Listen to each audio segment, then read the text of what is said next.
Good morning, good afternoon, good evening, wherever you are. My name is AES and welcome to my YouTube channel. When it comes to games that receive overwhelming amount of unwarranted hatred, Destruction All-Stars is, in my opinion, on said list.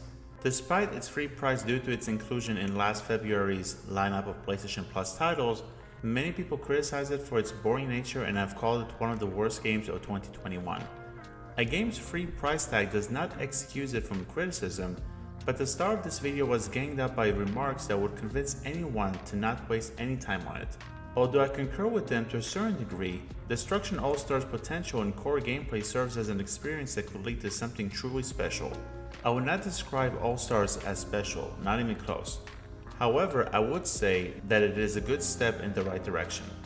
What are my thoughts on today's game? Time to find out. Without further ado, let us review Destruction All-Stars, which was released this year and for the purpose of transparency, was played on the PlayStation 5. Story. There is no story in Destruction All-Stars, so we can continue on the next section of this review. Visuals and audio design. The highlight of Destruction All-Stars is certainly its visual presentation. The cars look slick, the environments are structured in a way that caters to both drivers and pedestrians, and the power-ups are solid.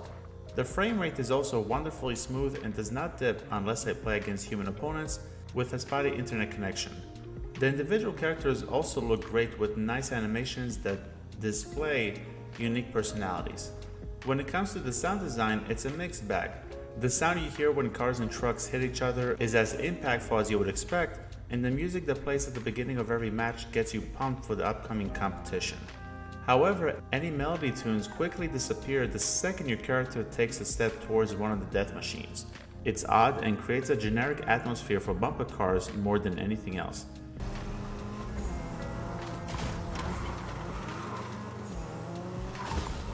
In general, the graphics are great, but the audio leaves much to be desired.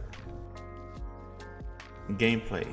I'm conflicted when it comes to what to say here, as the base is solid, but there's a huge omission that will be discussed shortly. For now, we'll cover the basics. When you reach the main menu of Destruction All-Stars, you have several options. You have a nice set of tutorials that informs the players about the title's basic common mechanics. There's a single player experience that is primarily a set of challenges that must be overcome.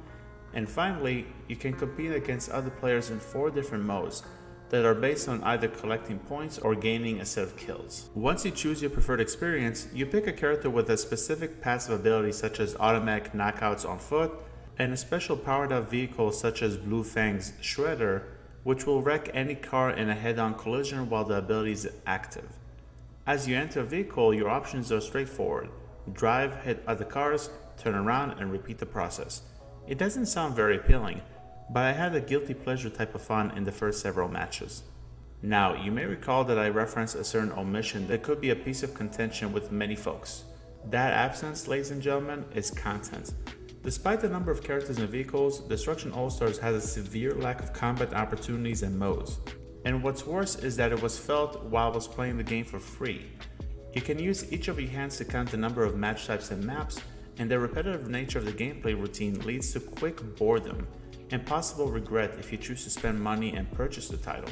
Playing with friends improves the entertainment of the matchups, but the gameplay of Destruction All-Stars can only carry your interest so far until it shifts to a different game or a completely unrelated activity. Fun factor. The fun factor will highly depend on the people with whom you play Destruction All-Stars. I didn't play with my pals, but I could definitely see myself check out the title frequently should that day come. During my playtime for the brief critique, the initial set of matches was awesome, and I recall great times with franchises such as Twisted Metal and Burnout. Afterwards, I cannot deny that I became slightly bored and decided to play a different game. Impressions on PlayStation trophies. Have you ever played a title called Rocket League? Well, the trophy list for that experience is similar to the one in Destruction All-Stars. You will have traditional offline challenges such as earning a star for every single player event and completing all of the tutorials, as well as the online objectives such as setting an entire team on fire with a Cerebrus vehicle in an online match and wrecking an opponent's hero vehicle while combating against other human opponents.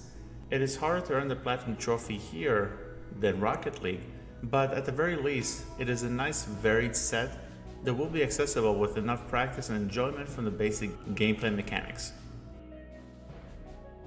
when should you pick it up? If you own a PlayStation 5 and you are a member of the PlayStation Plus service, there's a fair chance that you already own this title if you redeemed it back in February of this year. Outside the time frame where it was offered gratis, it has a $20 price tag. Unfortunately for the star of today's review, another title that currently costs $20 in the PlayStation Store is Burnout Paradise Remastered, which is superior in every conceivable way. As a result, I would only recommend that you try Destruction All-Stars under one condition. You have friends with whom you can play it. The core experience of the title is great, and while you will see a score shortly that will contradict with my stance in this section of this review, but the issue lies behind the amount of content that is presented. It is just not nearly enough to justify a full price purchase. If you really want to play Destruction All-Stars, wait until it has a $5 price tag. Your money will be well spent then. In the end, Destruction All-Stars resembles a first preview for a title that has much more potential. The chaotic nature of each bout can be a lot more fun, and especially against people who know what they're doing. Sadly, the sense of repetition was felt almost immediately, since most of the time you drive forward towards your destination, turn around, and repeat the process. The first few matches were entertaining, and I can see the spark that hides behind the various cracks of the game, but the quantity of what is offered is laughably bad. If I did not get access to the game for free, trust and believe that the following score would be much lower. I will give Destruction All-Stars from 2021 an 8.5 out of 10. Well folks, that's the end of the video. Thank you very much for checking it out. What are your thoughts on Destruction All-Stars? Have you played it? Please let me know your thoughts in the comment section below. Till next time, have a great day or evening wherever you are. My name is AES, and I will see you guys in the next video. Bye bye.